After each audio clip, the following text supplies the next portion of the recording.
भगवान श्री कृष्ण कहते हैं, जिंदगी सिक्के के दो पहलुओं की तरह है, कभी सुख तो कभी दुख।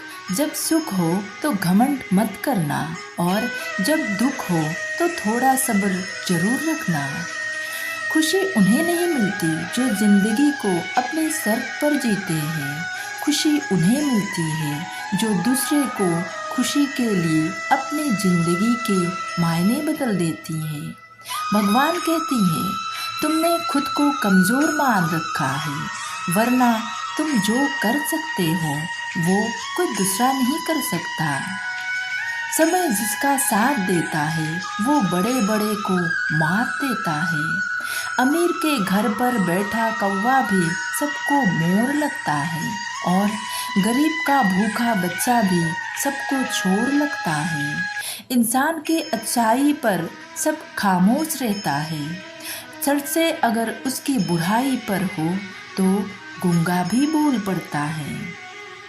भगवान कहते हैं, धन से नहीं मन से अमीर बनो, क्योंकि मंदिर में स्वर्ण कलश भले लगे हो, लेकिन नतमस्तक पत्थर की चिड़ियों पर होना पड़ता है। एक किसान था जो बहुत ही मेहनती थे। वो अपने खेत में पूरी जी जान से काम करता था। उसे अपनी मेहनत की फल भी मिलता था। हर बार उसको फसल दूसरे किसानों से बेहतर होती थी। किसान के 3 पुत्र थे, लेकिन किसान ने कभी भी अपने पुत्र से खेत का काम नहीं करवाया था। किसान चाहता था कि मेरे लड़के पढ़ लिख कर कामयाब इंसान बने। किसान का बड़ा लड़का कुछ दिन स्कूल जाने के बाद उसका मन पढ़ाई में नहीं लग रहा था। पिताजी के बहुत समझाने के बाद भी बड़ा लड़का स्कूल नहीं गया और पिताजी के साथ खेती में काम करने लग गया। किसान के दोनों छोटे लड़के पढ़ने में होशियार थे। किसान और बड़ा लड़का भी दोनों छोटे लड़के से कभी कोई काम के लिए नहीं कहते थे। दोनों लड़के अच्छे स्कूल में पढ़ते थे, लेकिन वो दोनों सामाजिक गतिविधियों से काफ़ी दूर रहे थे।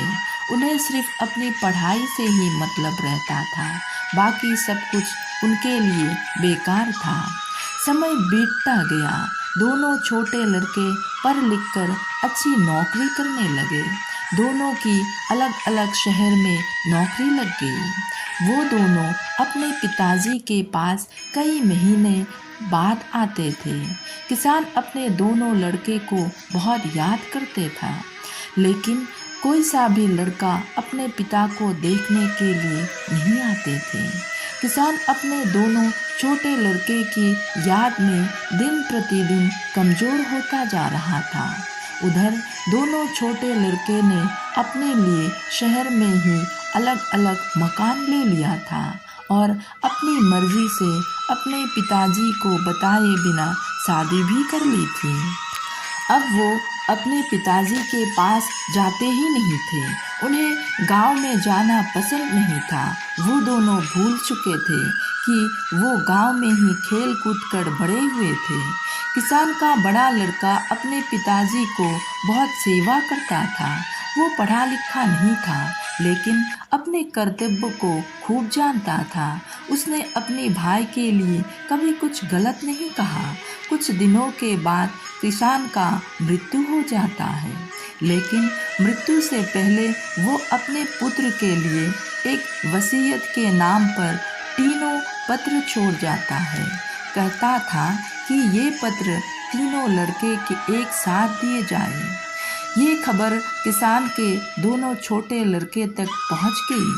अब दोनों लड़के अपने पिता के संपत्ति के लिए गांव में आते हैं और अपने पत्र लेने का मांग करते हैं। उनके पत्र भी उनके बड़े भाई के पास सुरक्षित रहे थे।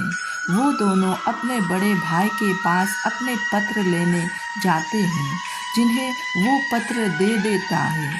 अब दोनों ये जानने के लिए कि पिताजी उनके लिए क्या देकर गए हैं, पत्र को खोलता है। पत्र खोलते ही जो उसमें लिखा था उसे देखकर दोनों छोटे लड़के बड़े शर्मिंदे होते हैं, अपने किए पर रोने लगते हैं। उनके पत्र पर लिखा था कि आज तक मैं जिंदा रहा अपने बड़े अनपढ़ लायक बेटे के वजह से, और आज मैं जिंदा नहीं हूँ अपने दोनों पढ़े लिखे नालायक बेटे की वजह से। मेरी आधी संपत्ति मेरे बड़े बेटे के नाम किया जाए और आधी संपत्ति अनाथ बच्चों के लिए दे दिया जाए। दोस्तों, ये कहानी हमें बहुत कुछ सिखाती है। आजकल की ये व्यस्त जिंदगी में हम पैसे के लिए अपने माता पिता को अकेले छोड़ देते हैं, जबकि हमें अपने बुजुर्गों की अच्छी तरह देखभाल करनी चाहिए। तो दोस्तों, आप अपनी माता पिता की ख्याल रखिए। राधे राधे।